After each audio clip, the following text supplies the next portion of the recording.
Hello everybody and welcome to Grey History, episode 88, Total War Part 2. In the last episode we witnessed the mass mobilization of the nation. Unprecedented in its scale, the enlistment of hundreds of thousands of men created an army of citizen soldiers. But, while the French would now enjoy numerical superiority, other problems remained. With a decimated officer corps and outdated tactics, further reforms were necessary. This episode will unpack the complete transformation of the French officer corps, from purges and executions to debates over the ideal type of leader. Furthermore, it will examine a new war doctrine, one which prioritized aggression, speed, and mass. With this covered, we'll be ready to see the victories of the Republic. But before we get into it, one super quick reminder that I need your help to keep this podcast in the fight. By donating a coffee or two a month, you can do your part to ensure more Grey History, both now and in the future. Enjoy a tremendous amount of bonus episodes, ad-free listening, and of course, the feel-good feelings of knowing that you're doing your part to keep a roof over my head and bring you history that isn't black and white. Just Google Grey History Patreon and support the show today. Finally, a warm welcome to the newest virtuous citizens, Isaac, Hawkeye, Patricia, and Matt. Thank you to all community members, and a special shout out to the heroic heroes of the revolution, Brian, Charles, Jeff, Kevin R., Scott, Howard, Hilberto, Ron, Kevin S., and Fernando.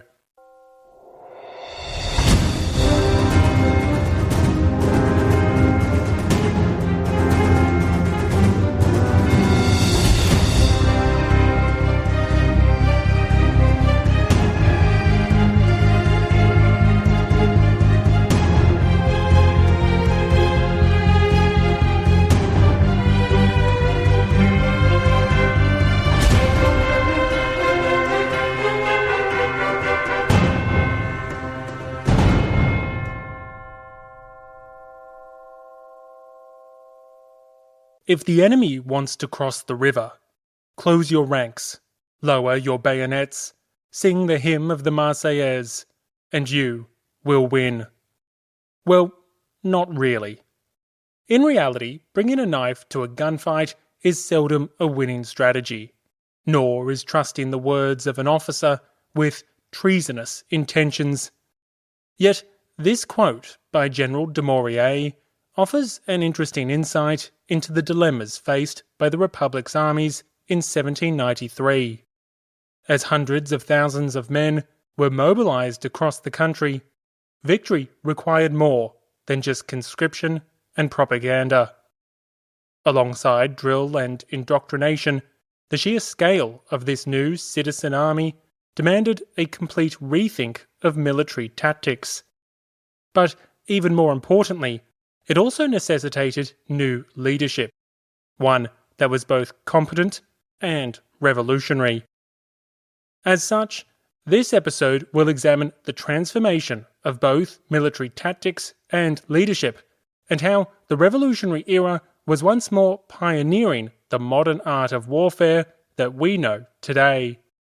Combined with conscription, propaganda, and an overhaul of supplies and manufacturing, these final developments would provide a new hope. Thereafter, the Republic strikes back. If we start with the matter of leadership, the state of the French officer corps was one of the biggest issues for the army by late 1793. Emigration had of course decimated its ranks, and even by the fall of the monarchy, perhaps 6,000 officers had quit or deserted. However, the mass exodus of the army's traditional leadership was by no means the only factor sapping talent and morale. The other was something far more visible: purges and executions. With the death of Marat in midsummer, the ultra-radical Albertists sprung onto the scene. Although commandeering much of the enraged agenda, there was one reform that they undeniably pioneered. For Robert and his allies, the government had to purge all unreliable elements. This included the Girondin deputies and moderate officials, but also aristocratic officers in the army. The impetus for this hostility was a mixture of history and ideology. To be fair, it couldn't be denied that the revolution's two most famous generals had both attempted coups d'états. Yet, the fact that other officers had ignored or even countered the treasons of Lafayette and Dumouriez did nothing to alleviate suspicions.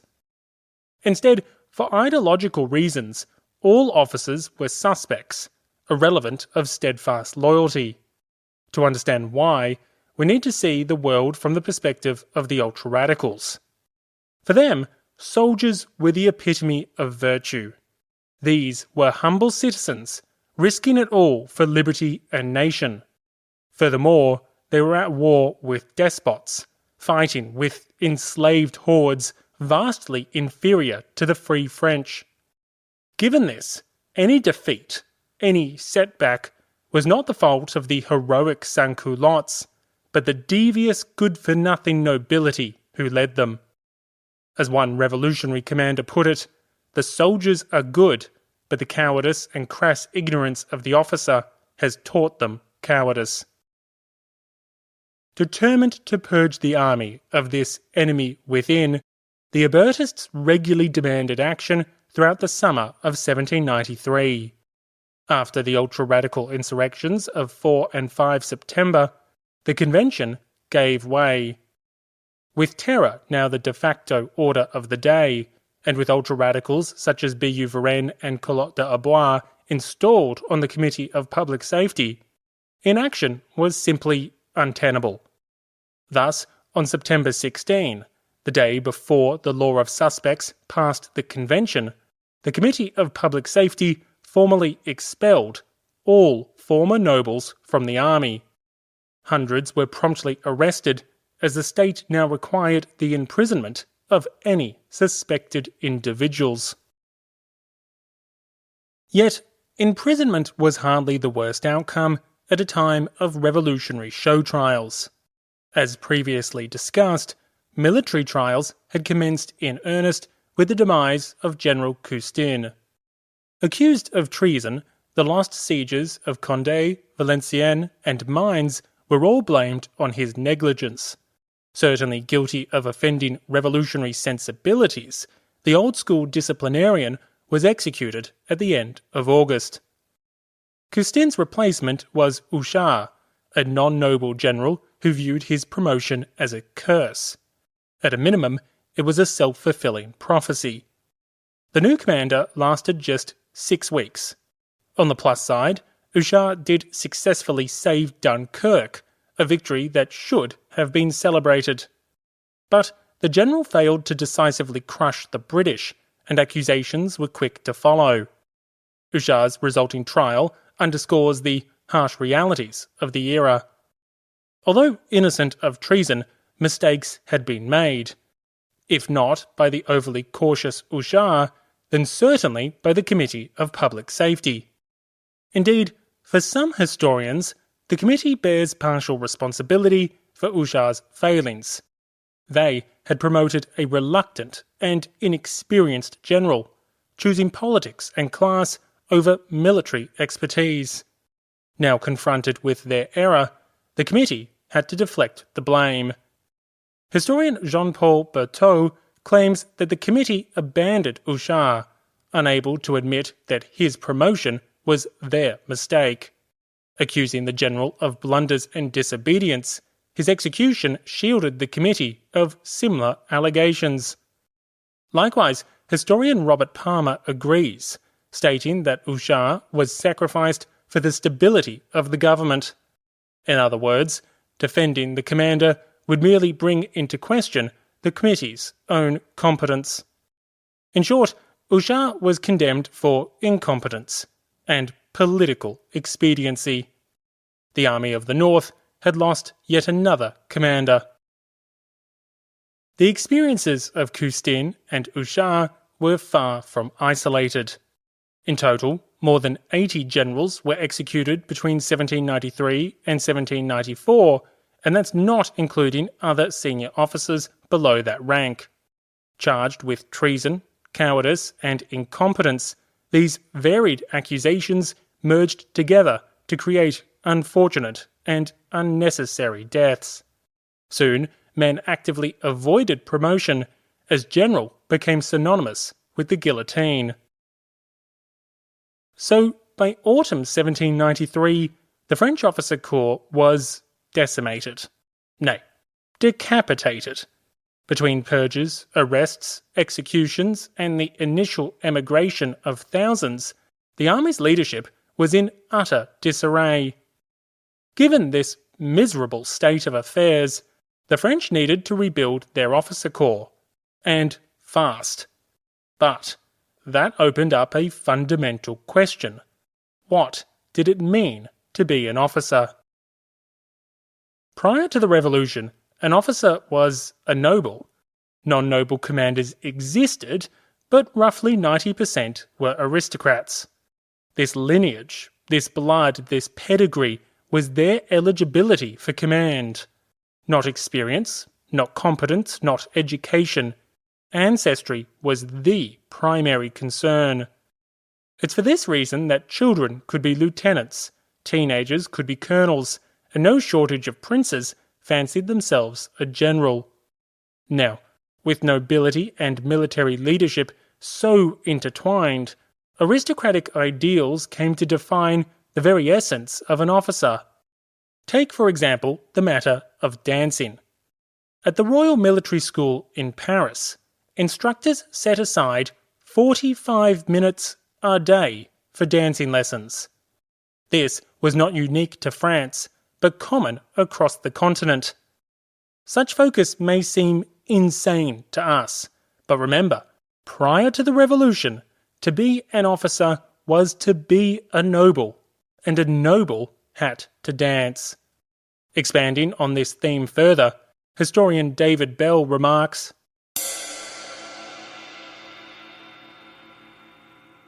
"What might seem superficial to a modern West Point cadet was, to the 18th century warrior, an integral part of his identity. It would not have seemed to him a wasteful distraction to go into battle properly and elegantly dressed, or to entertain in the proper manner while on campaign. The same qualities that made him a graceful and well-mannered noble, not to mention an able seducer, would also, he believed, make him an able warrior."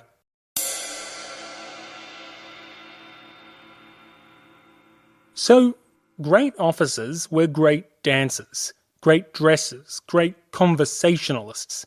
They were great nobles. That was the essence of military leadership. Consequently, the revolutionaries of 1793 were starting with a blank slate. With the aristocracy abolished, the Republic would need to craft a new type of leader. But the attributes of this ideal warrior varied depending on who you asked. As we've seen previously, different factions within the revolutionary government had competing visions for the army. Between military men like Carnot and the ultra-radicals in the war ministry, the desired characteristics of a Republican officer varied quite substantially. For men like Carnot and his associates, merit was the foremost concern. Officers should be courageous, adaptable, technically skilled, calm under pressure, and able to command the confidence of their men. These attributes were key, and so long as one was willing to fight for the Republic, competency trumped politics, values, and class. Sure, these were still a factor, but the disastrously short command of men like Houchard reinforced the need for proficiency. But before we examine alternatives to an officer corps defined by its professional competency, we must note the difficulty in implementing a system which prized merit. For example, was talent to be recognised by senior officers and promotion dictated by military personnel? This might have worked in theory, but what if the existing commanders were themselves incompetent or politically suspect? At a time of mass purges and military show trials, could current officers of the formerly Royal Army really be trusted to identify suitable commanders? For some deputies, the answer was absolutely not. Alternatively, another option would be formal examinations. This would ensure civilian oversight over promotions, and formalised tests would surely recognise one's capacity to lead. Yet, here too we hit a problem. Such a rigid approach was impractical in the desperate circumstances of 1793, and perhaps overlooked key attributes of effective military leadership. Finally, one could promote based on seniority, on the number of years of service. After all, a soldier of 20 years ought to have the experience necessary to make a competent officer. Well, not really.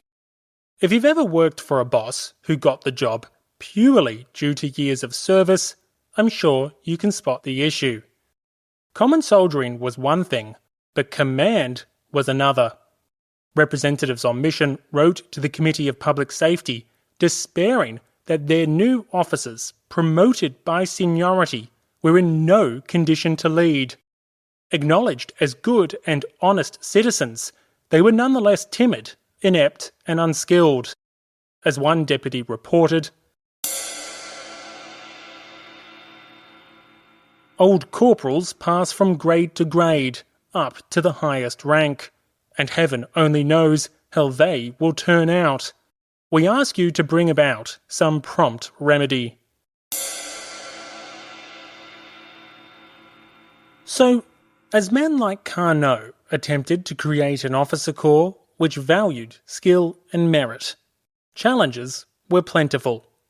Experimenting with promotions based on recommendation, examination, and simple seniority, these various approaches were creating numerous issues.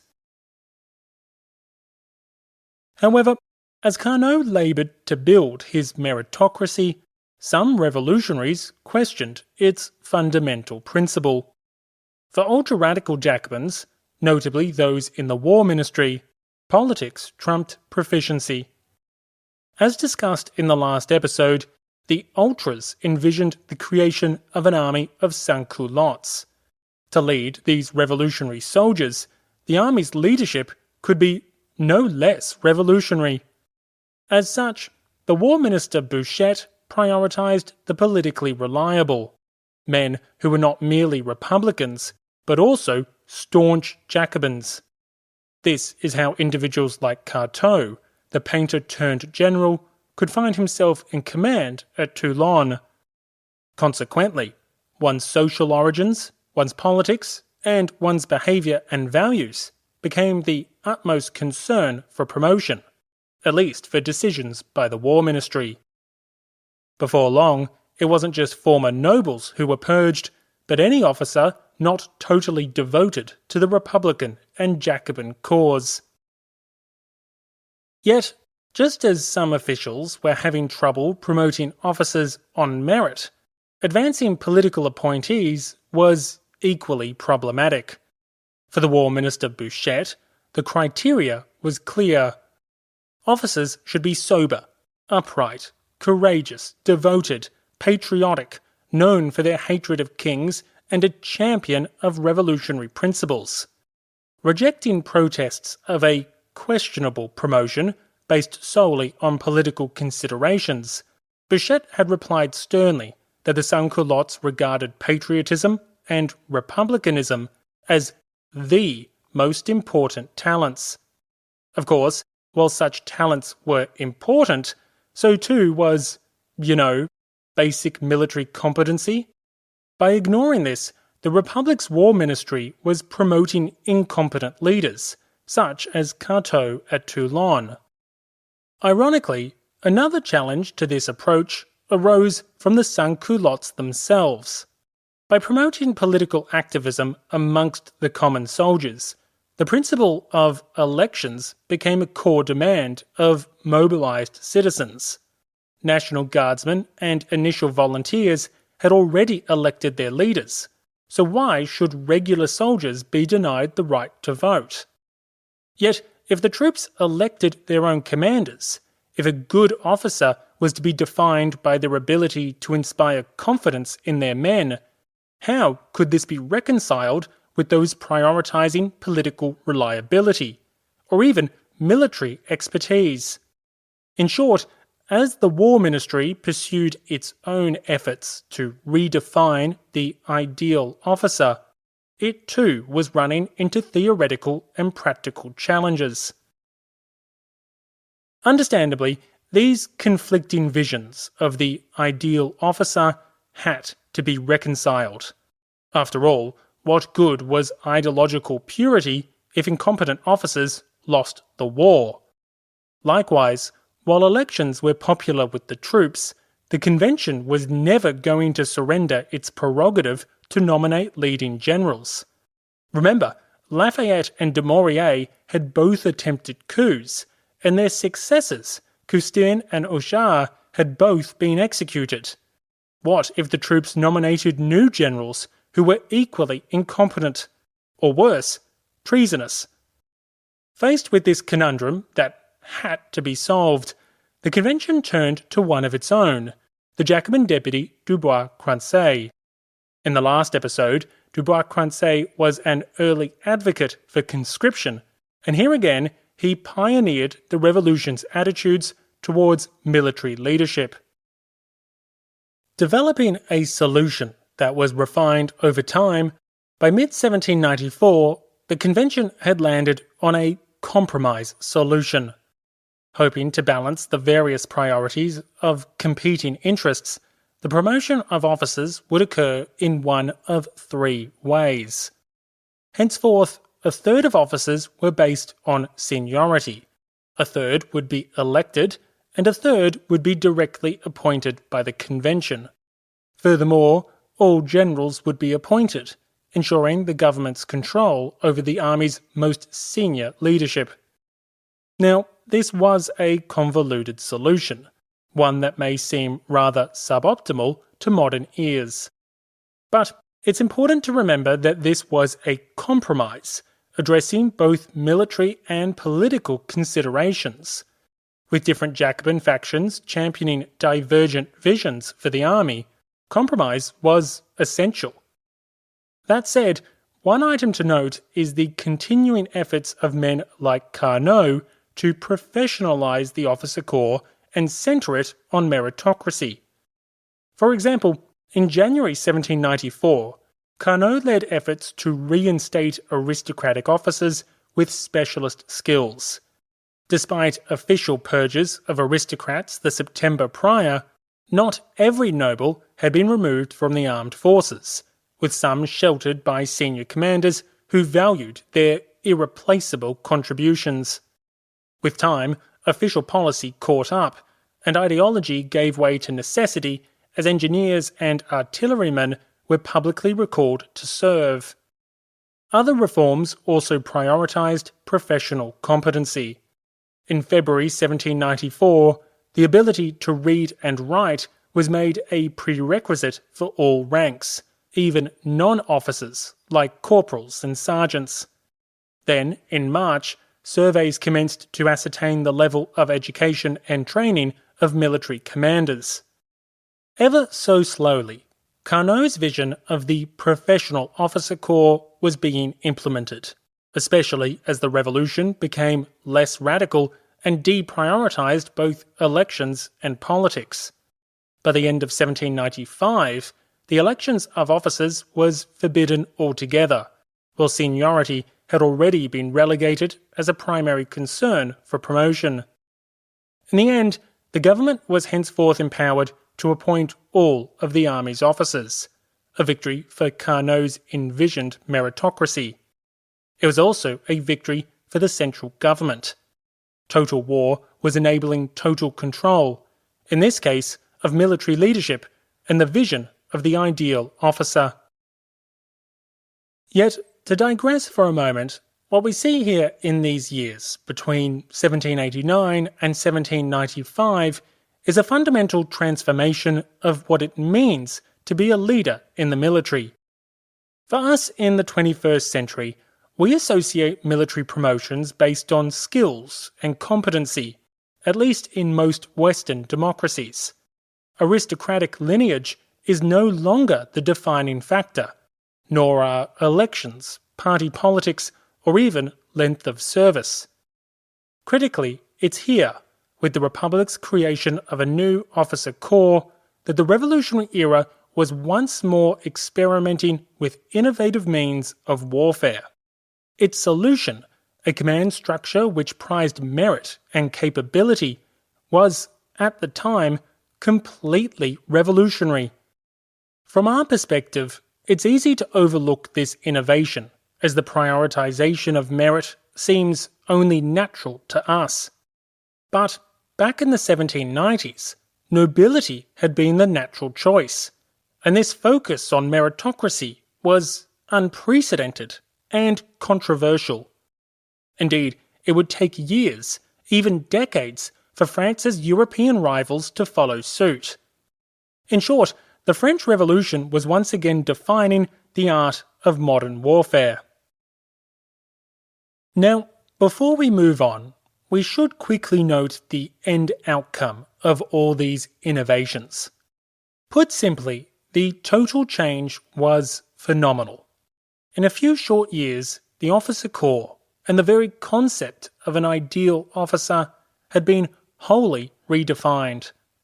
Prior to 1789, at least 90% of officers were noble-born.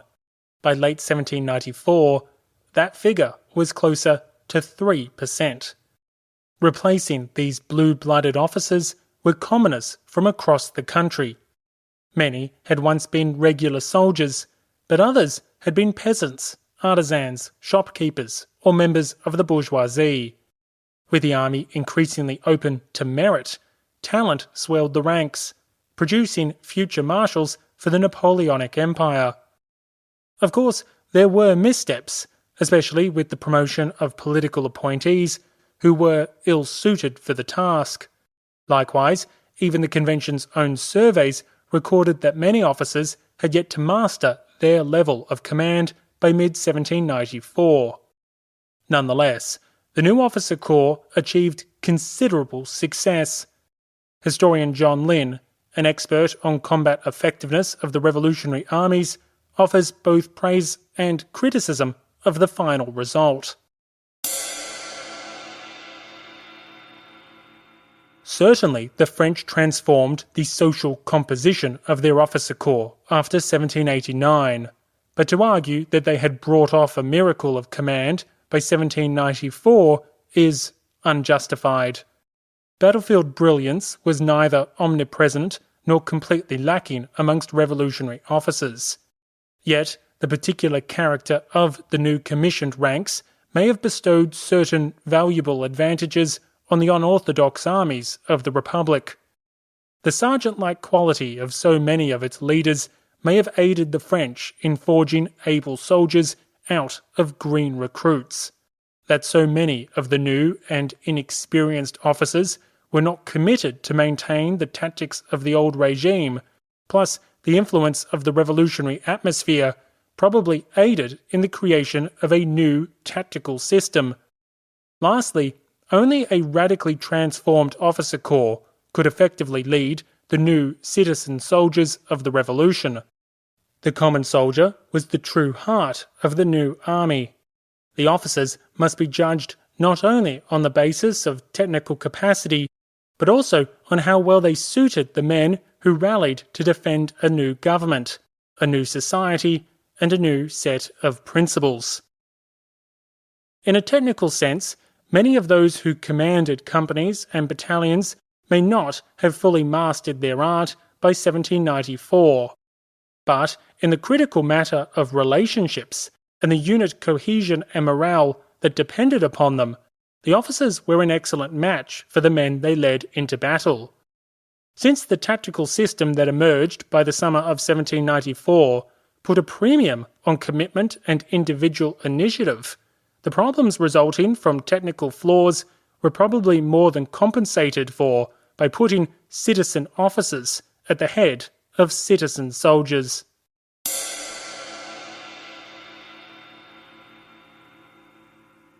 So, throughout 1793 and 94, the revolution had redefined the very essence of military leadership. Its personnel were replaced en masse, while the ideals of successful commanders were equally transformed. Was the result flawless? No.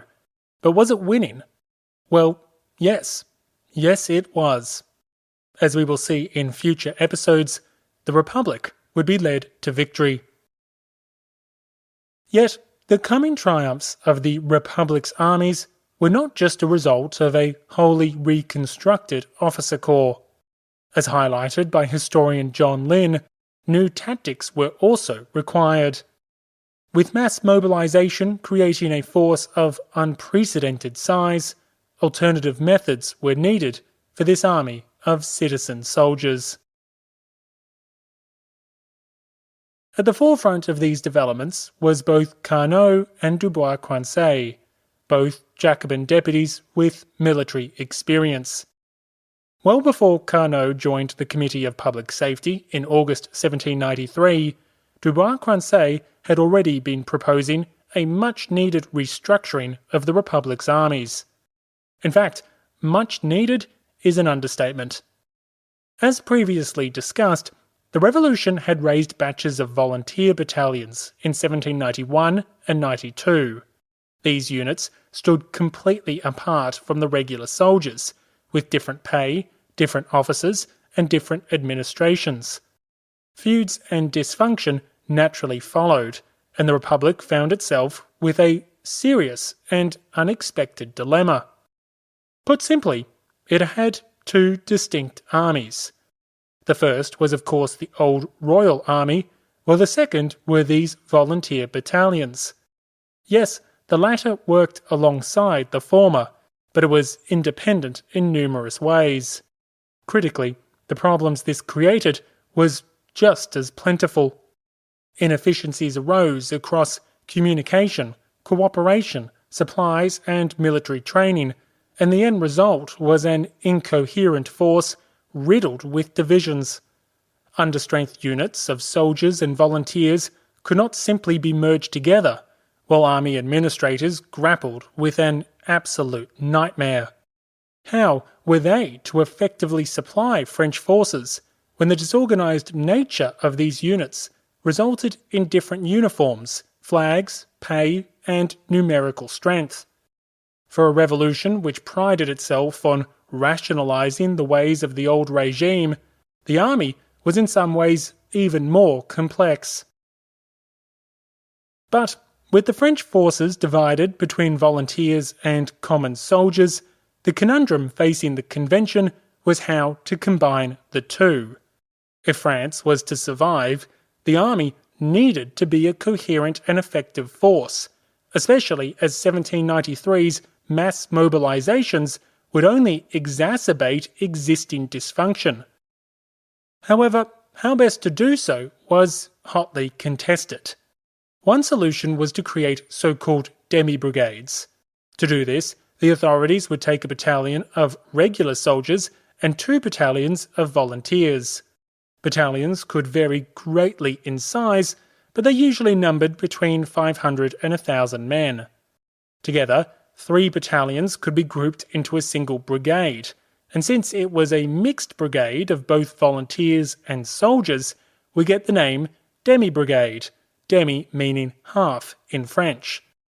Furthermore, brigades were traditionally comprised of 4 battalions, so these smaller brigades of only 3 battalions were in another sense a half brigade, or demi-brigade.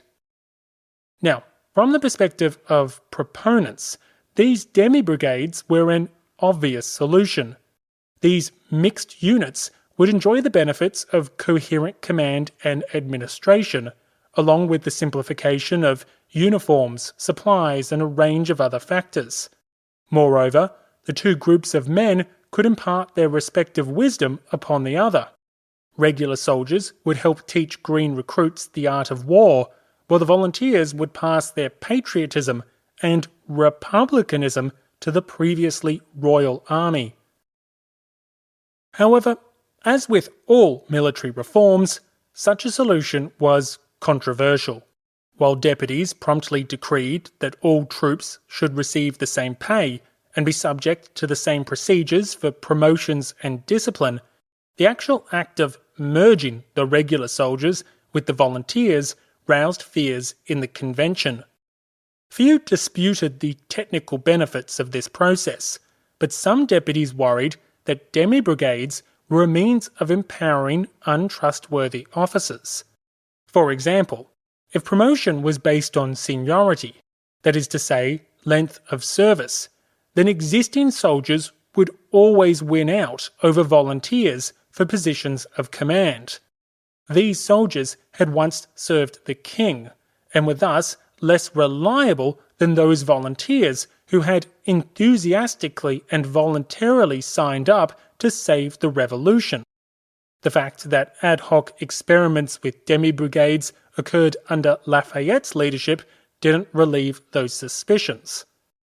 So, while most deputies could agree on the benefits of demi-brigades, some saw the political risk as simply too great if the newly merged units were not commanded by officers deemed politically reliable. Now, to digress for a moment, you can see here why all the reforms we've been discussing in isolation are actually heavily intertwined.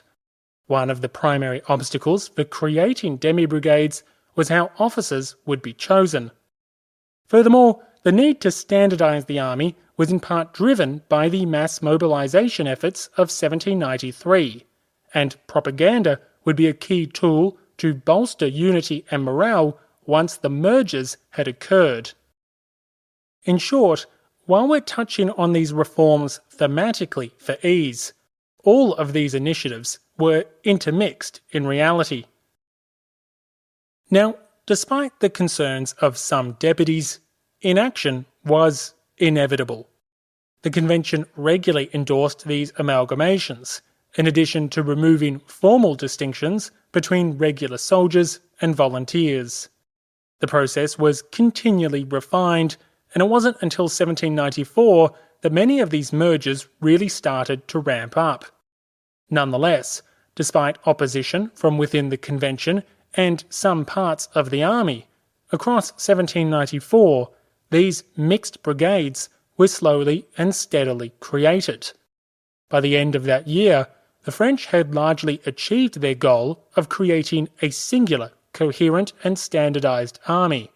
From pay and promotion to communication and command, everything was now uniform. In fact, even the uniforms were alike, with the blue coats of the National Guards replacing the white coats of the old Royal Army. The benefits of these rationalisations would be immense, as mass conscriptions swelled the ranks of the military. Yet the creation of these smaller, more agile and more coherent demi-brigades didn't just enable greater efficiency and effectiveness. They also facilitated, and indeed required, the adoption of new tactics. To understand why, it's worth focusing on the strengths and weaknesses of the new French army.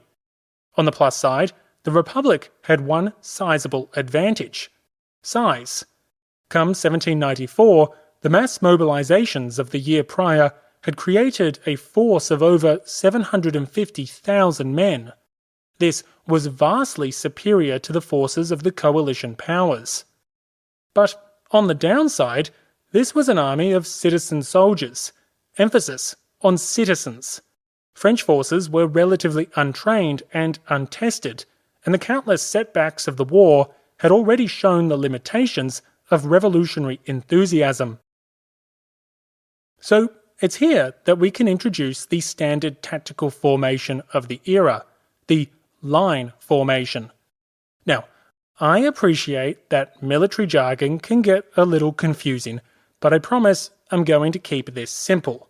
I've also put images for everything I'm about to discuss and a brief explainer video on Instagram and YouTube.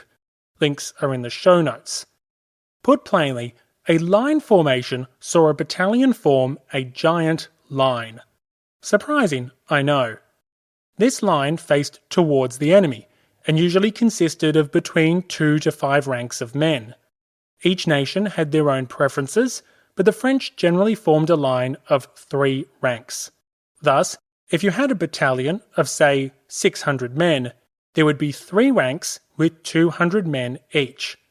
To visualize this, just think of pretty much any movie, or indeed battlefield painting, based in the American Revolutionary War or the Napoleonic era. In those battles, the long lines of soldiers slowly marched in sync, stopped once they got in range, and collectively unleashed hell upon the enemy. Those long lines are line formations. Critically, the hell unleashed by a devastating volley was the key advantage of this tactic. By getting your men to create a giant line which faced your opponent, you maximized your firepower. Well-trained units could have the first rank kneel while firing, allowing the second or even the third rank to fire simultaneously. Alternatively, the third rank could, theoretically, reload the musket and then pass them in front, creating a consistent barrage of fire. In short, the line formation was incredibly effective, as most of your men were able to fire in unison. But these line formations had drawbacks. Firstly, they sacrificed speed and maneuverability. Uneven terrain was difficult to navigate, especially with hundreds of men trying to keep a straight line. Fences, hedges, trees, and rough landscapes could all cripple an advance. Secondly, the long and exposed nature of the line meant that men were vulnerable to cavalry. Forming defensive squares took time, especially when soldiers had been deliberately spread out to maximize firepower. Finally, all of this required training. Lots and lots of training. From multiple ranks firing simultaneously to marching and maintaining a coherent line in combat, practice was essential. However, practice was precisely what the French lacked. So, instead of relying on the tried and tested line, the French did the opposite. Introducing the column formation. If the line formation was a wide and shallow line facing the enemy, the column was narrower but deeper. For example, instead of 3 ranks each with 200 men, the column might be 15 ranks of 40 men. Thus, the front ranks were comparatively smaller, although to be clear, the formation was still usually wider than it was deep. No longer concerned with maintaining a long and orderly line, the resulting column was essentially a run club with muskets. This unit was mobile, maneuverable, and easily able to overcome obstacles in its path. Moreover, it required very little training, as men were essentially told to just follow the comrade in front. Now, I use the term run club deliberately. You see, if a column faced up against an opposing line formation, the column would be shot to smithereens. Less men at the front simply meant less firepower, and the deeper nature of the column also made it vulnerable to a well-placed cannonball. I'll explain that process in the episode extra. But to illustrate this firepower disadvantage with an example, let's take a hypothetical matchup between a Prussian line and a French column. If the Prussians deployed their line with 3 ranks, this formation would maximize their firepower. With a battalion of 600, there would be 3 lines of 200 men each, meaning that 400 guns could fire simultaneously if we work on the assumption that only the first 2 ranks were firing and the third was helping to reload. However, if a French column approached this Prussian line, these 600 Republicans would be dispersed very differently. With perhaps as few as 40 men in the front rank, the vast majority of French soldiers were actually following behind, Even if the second rank was able to fire on the Prussians, that's maybe 80 guns. 400 to 80. The result was the French being outgunned 5-1 despite the same number of troops in the field. However, a column was never designed to just stand and shoot. It was designed to charge, hence run club with a musket, or perhaps more accurately, with a bayonet. You see, what the French could do is essentially herd their men together and charge in one great mass towards the enemy line. With the opposing line only 3 ranks deep, if the attack column could reach it, the sheer weight of numbers would penetrate the shallow and brittle formation. All of a sudden, the enemy would be split into 2, while hundreds of French soldiers flooded the breach.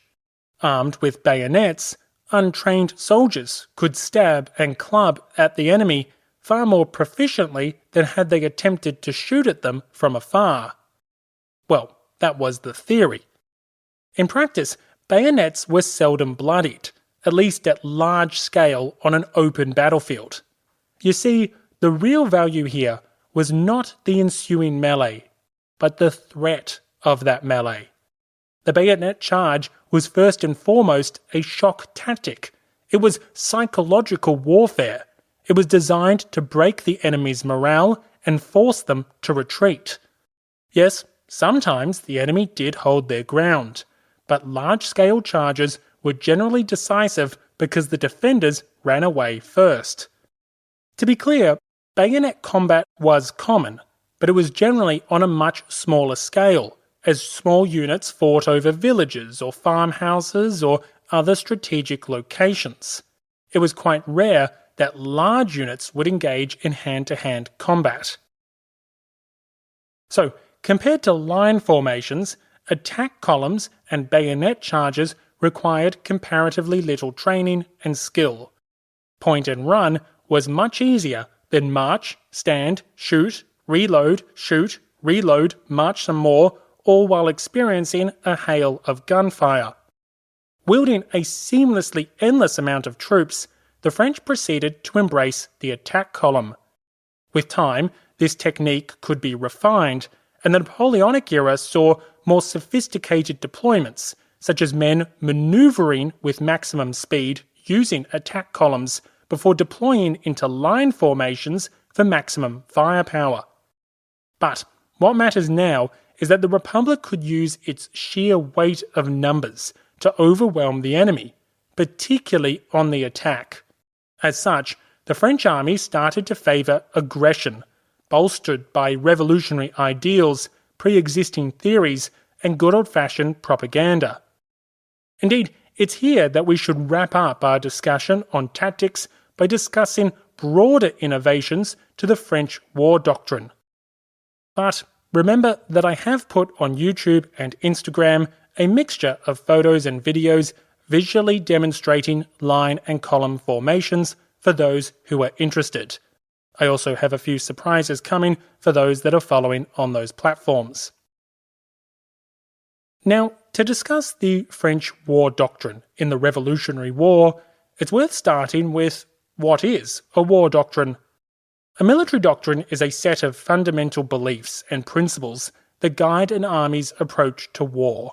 It influences everything from big-picture strategy to specific battlefield tactics and shapes organizational structure, the development and use of weapons, and attitudes towards offensive and defensive practices.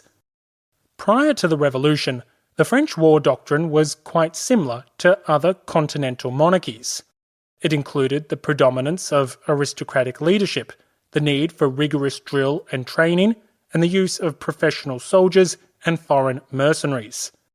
With complex formations considered best practice, individual initiative was actively discouraged, while poor conditions fostered desertion and insubordination, which in turn resulted in a prioritization of harsh punishments and discipline.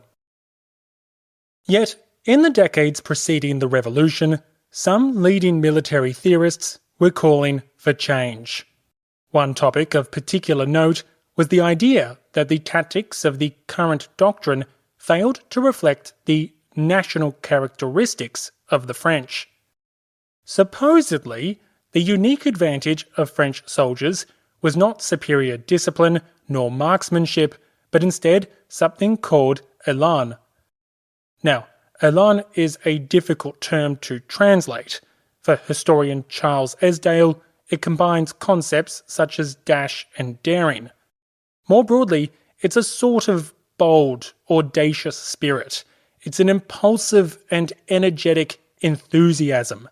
And this élan was allegedly the fundamental trait of great French warriors. This is what set them apart from soldiers of other nations. Consequently, the humiliating defeats of the 7 Years' War was not the fault of any deficiency in the French character. Instead, it was the misguided efforts to use rigid Prussian-like tactics which were wholly unsuitable for the aggressive and spirited enthusiasm of the French. Although a civilian, this attitude is summarized well by the famous philosopher Voltaire.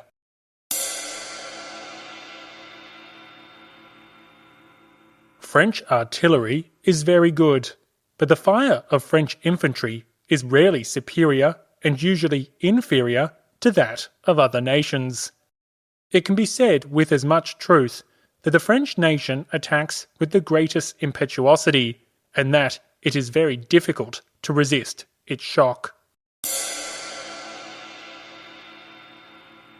So, before 1789, there was a growing belief that the French war doctrine was outdated. Given the French were a bold and brave people, their true potential was stifled by rigid and inflexible tactics. In other words, the French weren't suited for cumbersome line formations or drawn-out sieges, but aggressive and daring attacks.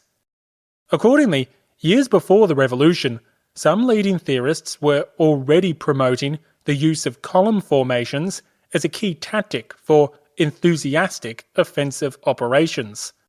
The revolutionaries did not invent this formation, but they did put it on steroids.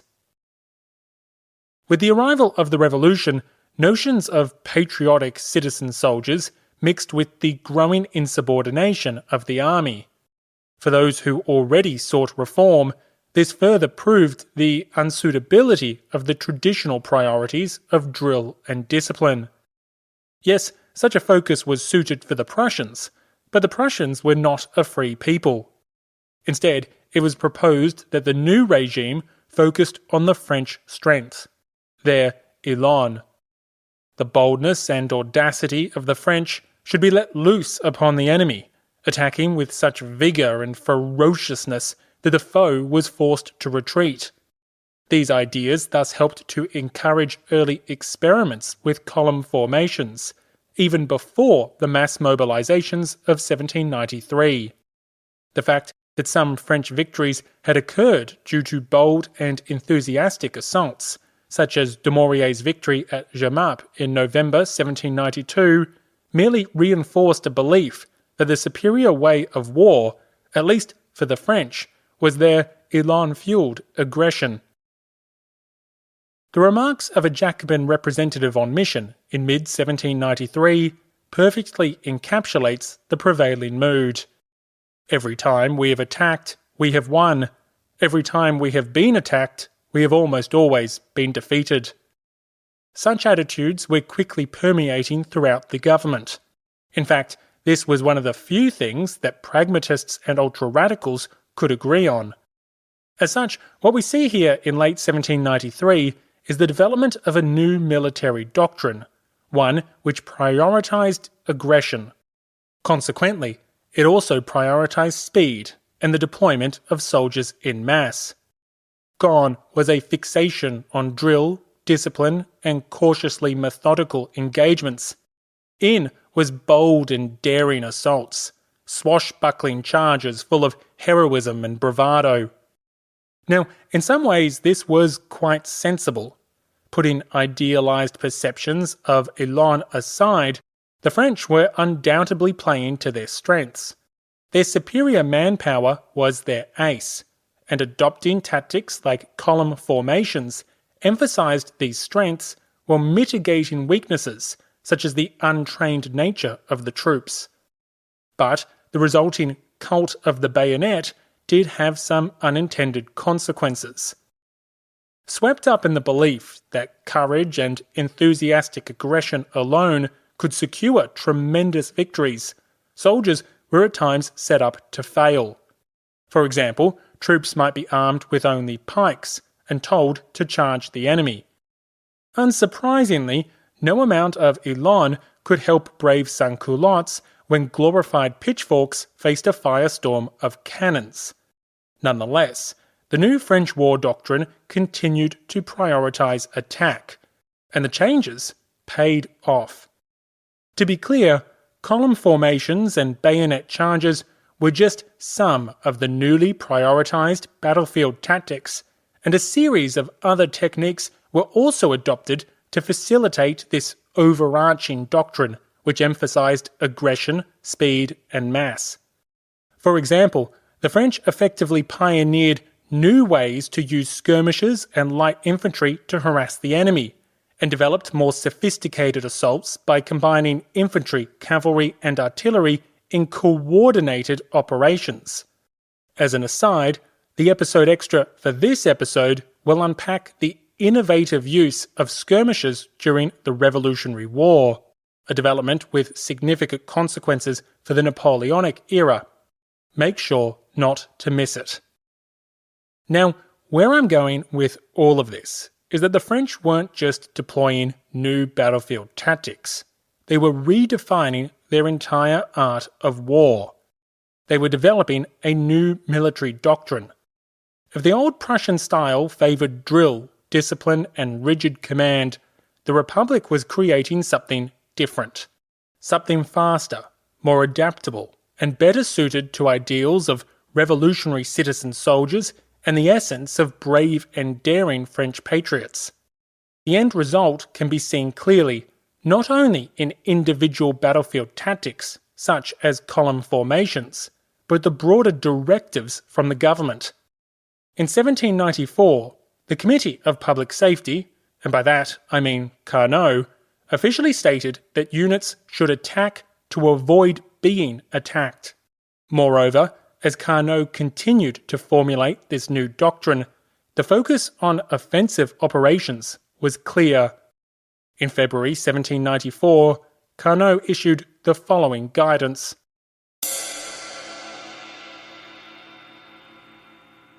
The general rule is always to act in mass and on the offensive. Keep the troops ever on alert. Seize every opportunity to employ the bayonet and pursue the enemy until his complete destruction.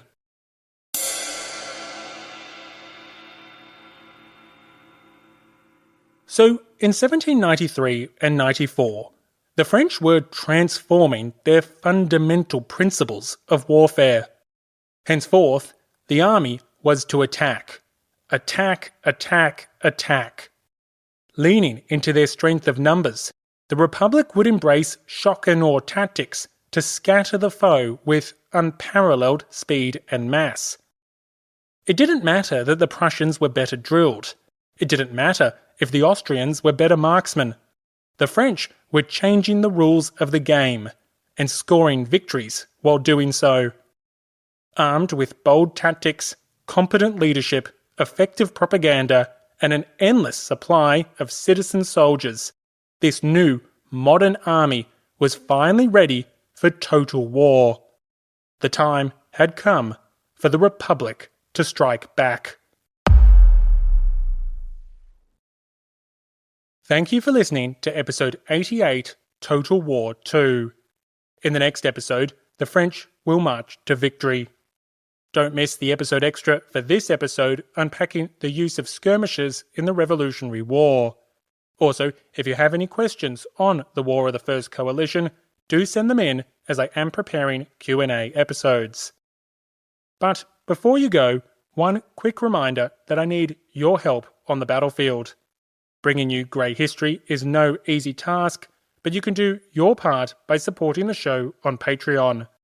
For as little as a coffee or two a month, There's plenty of benefits to enjoy while creating history that isn't black and white. Just Google Grey History Patreon and support the show today. Of course, if you're not able to donate a coffee, you can also help the podcast by sharing the show with friends and family.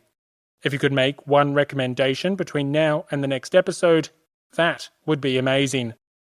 Thank you for listening, stay safe, and have a great day.